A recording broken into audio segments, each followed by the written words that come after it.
11:30 কি 11:15 দিকে তারা ময়মনসিংহের দিকে রওনা দিচ্ছে অ্যাম্বুলেন্স নিয়ে বাচ্চা নিয়ে। আমাদের ডাক্তার ওই দিন একটা সমস্যার কারণে ছিল না, কিন্তু আমাদের সিস্টার বলছে যে আপনারা বড় জায়গায় নিয়ে যান। আমরা সর্বোপরি এখানে আমাদের হসপিটালে যেই রুগীরা ভর্তি দিই বাচ্চার জন্য বলি যে বড় কোনো চিকিৎসার জন্য এনআইসিতে দিতে গেলে সরকারি হসপিটালে আমরা রেফার দিই।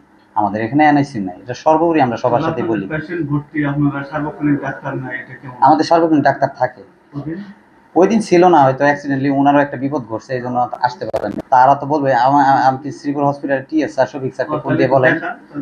আচ্ছা ঠিক আছে, আপনি সময় দেন, আমি দেখাই। ক্লিনিক শ্রীপুরে আমার ছোট ভাই শহীদের ওয়াইফের সিজার হয়। সিজার হওয়ার পরে যে ডক্টরটা ছিল উনি সিজার করে বাচ্চা সহ রেখা চলে যায়।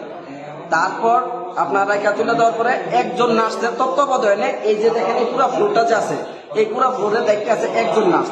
এই হসপিটালে আমার ছোট ভাইয়ের ছেলে চিকিৎসা করে। যখন দেখছে যে আমার ছোট ভাইয়ের ছেলে কোনো দম নিজ নাই, উনি কোনো শব্দ করে না, তখন এই নার্স তারা গ্রহণ করে আমাদের বলছে আপনার আগে ময়মনসিংহ নিয়ে যান। আমরা ময়মনসিংহ যাই। ময়মনসিংহ যাওয়ার পরে বলছে বাচ্চাদের নিয়ে আসতেন। বাচ্চা তো 2.5 ঘন্টা আগেই 2-2.5 ঘন্টা আগেই সে মারা গেছে।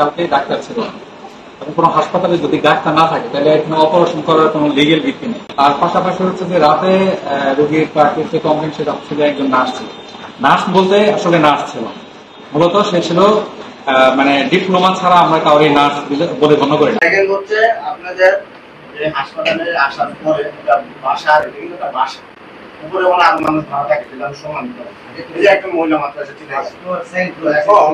একটা বাসা ভাড়ার ভিতরে আপনারা একটা রুমের ভিতরে বসে ঘটনা আসলে তো নির্দিষ্ট একটা এনভায়রনমেন্ট লাগে।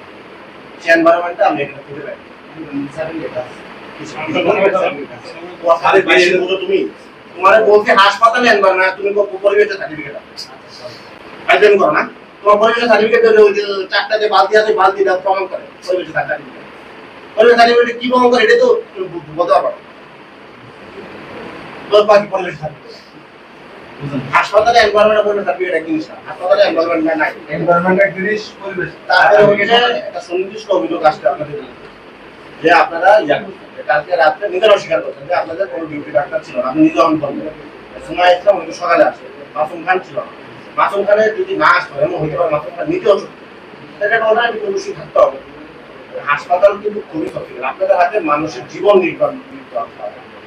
সেখানে আপনারা পুরাই নেগলিজেন্স দেখান। এখন বাচ্চারা মারা গেল, এখানে মারা যায় মানে আপনারা লাশ মুহূর্তে পারলেন না, কিছুক্ষণ ঘোরাঘুরি করলেন, তারপরে বাচ্চারা মারা গেল। এইটা পুরো নেগলিজেন্স করলেন। আমাদের ভোক্তা অধিকার সংরক্ষণ আইন যে 2009 আছে, সেখানে 53 ধারায় বলা আছে অবহেলা ইত্যাদি দ্বারা সেবা গ্রহীতার অর্থ স্বাস্থ্য জীবনহানি ইত্যাদি ঘটাইলে আমরা 3 বছর পর্যন্ত কারাদণ্ড দিতে পারি অনূর্ধ্ব, অথবা 2 লক্ষ টাকা অথবা উভয় দণ্ড। এই মোতাবেক আপনার অপরাধ আপনি স্বীকার করেন কিনা বা আপনি বুঝতে পারবেন না সেটা।